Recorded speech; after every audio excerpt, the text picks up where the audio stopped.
नमस्कार माऊली. चला ज्ञानेश्वरीच्या सहवासात.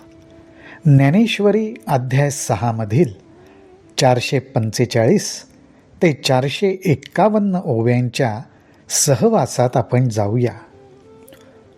भगवंतांनी अर्जुनाला सांगितलं, अर्जुना, ज्याचा योगाभ्यास साधना अर्धवट राहिली तो संसारामध्ये परत जन्माला येतो, परंतु त्याने त्याच्या अंतःकरणामध्ये मोक्षप्राप्तीविषयी अर्थात आत्मप्राप्तीविषयी जी इच्छा बाळगलेली आहे, त्याचा जो ओढा आहे, आस्था आहे, त्याचं रक्षण मी करतो आणि त्यामुळे तो सुद्धा योग्य कुळामध्येच जन्माला येतो. त्याविषयी सांगतानाच ज्ञानोबाराय पुढे म्हणतात, जयाते नीती पंथे चालिजे, सत्यधूत बोलिजे, देखावे ते देखिजे शास्त्रदृष्टी. जयाते म्हणजेच ज्या घरामध्ये नीतिमार्गाने चाललं जातं, अर्थात सत्पुरुषांच्या संतांच्या वचनाला धरून नीतिपंथे, पंथ आहे, नीती रूपाचा पंथ आहे. आणि हा पंथ म्हणजे काय, तर आपलं चालणं, बोलणं, वागणं, अर्थात सगळं आचरण हे संतांच्या शिकवणुकीला धरून असावं. जयाते नीतिपंथे चालिजे, सत्यधूत बोलिजे. ज्ञानोबारायांनी इथं विलक्षण शब्द वापरलाय, सत्यधूत बोलिजे. बोलणं कसं, तर जणू काही सत्यरूपी साबणाने धुतलेलं किंवा सत्यरूपी जलाने धुतलेलं असं बोलणं असावं. आपले शब्द, आपलं बोलणं सत्याने धुवून घ्यावं आणि मग बोलावं. देखावे ते देखिजे शास्त्रदृष्टी. जे बघणं आवश्यक आहे किंवा जे बघणं आवश्यक ठरतं ते बघावं, पण कोणाच्या दृष्टीतून बघावं, तर शास्त्राच्या दृष्टीतून बघावं.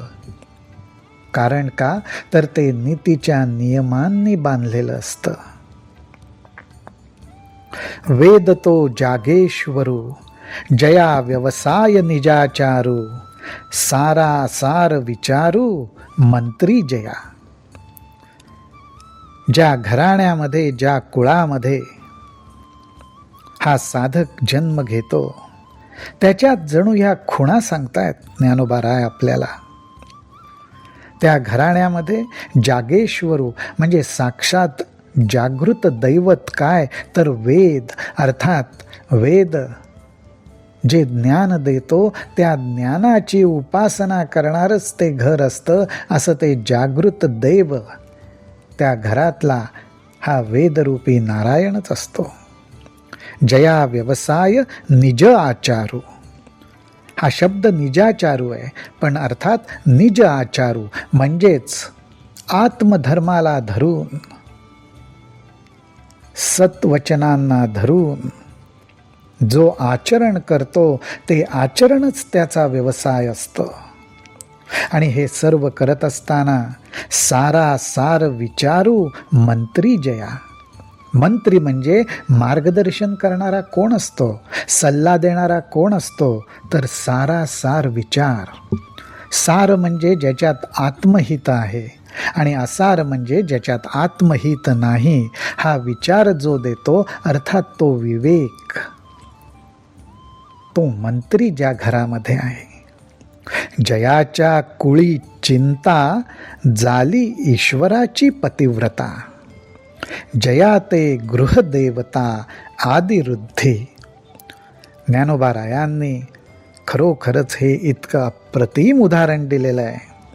अहो, घर संसार म्हटलं की चिंता ही आलीच,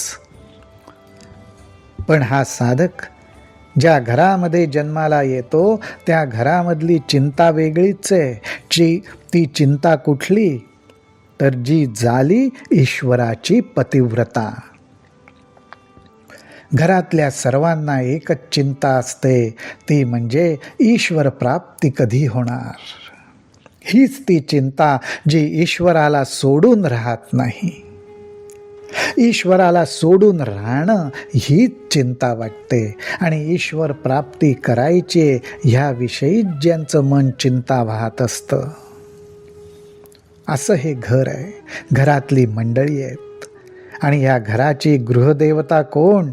तर ऋद्धी सिद्धींपैकी आदि ऋद्धी, पहिली जी ऋद्धी आहे तीच या घराची देवता आहे, गृहदेवता आहे. ऐसी निज पुण्याची या जोडी, वाढीनली सर्व सुखाची कुळवाडी. तिये जन्मे तो सुरवाडी, योगच्युतू.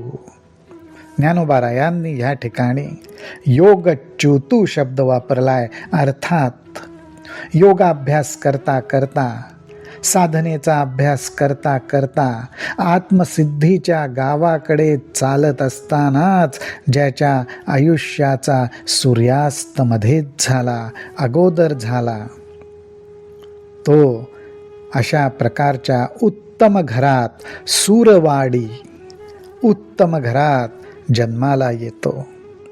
ज्या घरामध्ये सर्व सुखाची कुळवाडी, सर्व सुखाची म्हणजे अर्थात आत्मसुखाचीच कुळवाडी असते. हा साधक आपल्या स्वतःच्या निजपुण्याची या जोडी, आपल्या स्वतःच्या पुण्याच्या जोरावर अशा घरामध्ये जन्माला येतो. आणि हे स्वतःचं पुण्य कुठलं? तर अगोदरच्या जन्मामध्ये किंवा जन्मांमध्ये केलेल्या साधनेचं पुण्य. अथवा ज्ञानाग्निहोत्री, जे परब्रह्म श्रोत्री, महासुख क्षेत्री आदिवंत. अथवा म्हणजे अर्थात ह्या घरामध्ये अग्निहोत्र चालतं, अर्थात ज्ञानाग्निहोत्र चालतं. ज्ञानरूपी अग्नीची उपासना केली जाते. ज्ञानरूपी अग्नी कसा सतत तेवत राहील याचीच काळजी घेतली जाते. ज्या घरामध्ये महासुख, महासुख म्हणजे अर्थात आत्मसुख, त्या आत्मसुखाबद्दल आणि परब्रह्माबद्दलच फक्त ऐकलं जातं, त्यालाच महत्त्व असतं. अशा घरामध्ये हा साधक जन्माला येतो. जे सिद्धांताची या सिंहासनी, राज्य करीती त्रिभुवनी. जे कूजती कोकिलवनी, संतोषाच्या. ज्ञानोबारायांचे दृष्टांत म्हणजे एकापेक्षा एक सरस आहेत. ज्ञानोबाराय म्हणतात, आत्मज्ञानाच्या विषयी चर्चा करताना त्याचा मग जो सिद्धांत निघतो, तो सिद्धांत म्हणजेच अर्थात आत्मप्राप्ती, आत्मस्वरूपाची ओळख.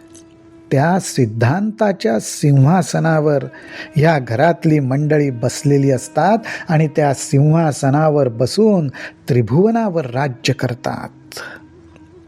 माऊली हे सर्व आत्मज्ञानाच्या जोरावर हे राज्य करत असताना त्यांचा जो एकमेकांमध्ये संवाद चालतो, तो संवाद कसा? तर जे कूजती कोकिल वनी, संतोषाच्या. संतोषरूपी वनामध्ये, जंगलामध्ये जे कूजती संवाद करतात, तो संवाद कसा? तर जणू काही एखाद्या कोकिळाच्या ध्वनीप्रमाणे. कोकिळाचा ध्वनी कानाला गोड लागतो, ह्यांचा सुद्धा ध्वनी गोडच लागतो, संवाद गोडच लागतो, कारण तो संतोषाच्या वनामध्ये चालू आहे, सिद्धांतांना धरून चालू आहे. ही मंडळी त्या वनामध्ये कसं वास्तव्य करतायत ह्याची एक कल्पना ज्ञानोबाराय आपल्या समोर मांडतात. ते म्हणतात, जे विवेकद्रुमाचे मुळी, बैसले आहाती नित्य फळी, तया योगियांची या कुळी जन्म पावे. ह्या योग्यांचं अर्थात आत्मसाधनेचं, आत्मज्ञानाचं, आत्मप्राप्तीचं उपासना करणारं जे कुळ आहे, जे घराणं आहे, त्या कुळामध्ये हा साधक जन्म पावे आणि या घरातल्या मंडळींचं कसं वागणं, बोलणं, चालणं आहे ते ज्ञानोबारायांनी सांगितलंच. ही मंडळी ज्ञानोबारायांना ऋषींप्रमाणे वाटतायत आणि ते म्हणतात, ही घरातली मंडळी कशी आहेत तर विवेकद्रुमाचे मुळी, म्हणजे विवेकरूपी वृक्षाच्या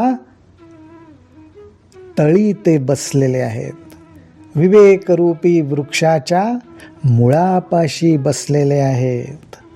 आणि ह्या वृक्षाला फळं येत आहेत ती कशी आहेत तर नित्य आहेत.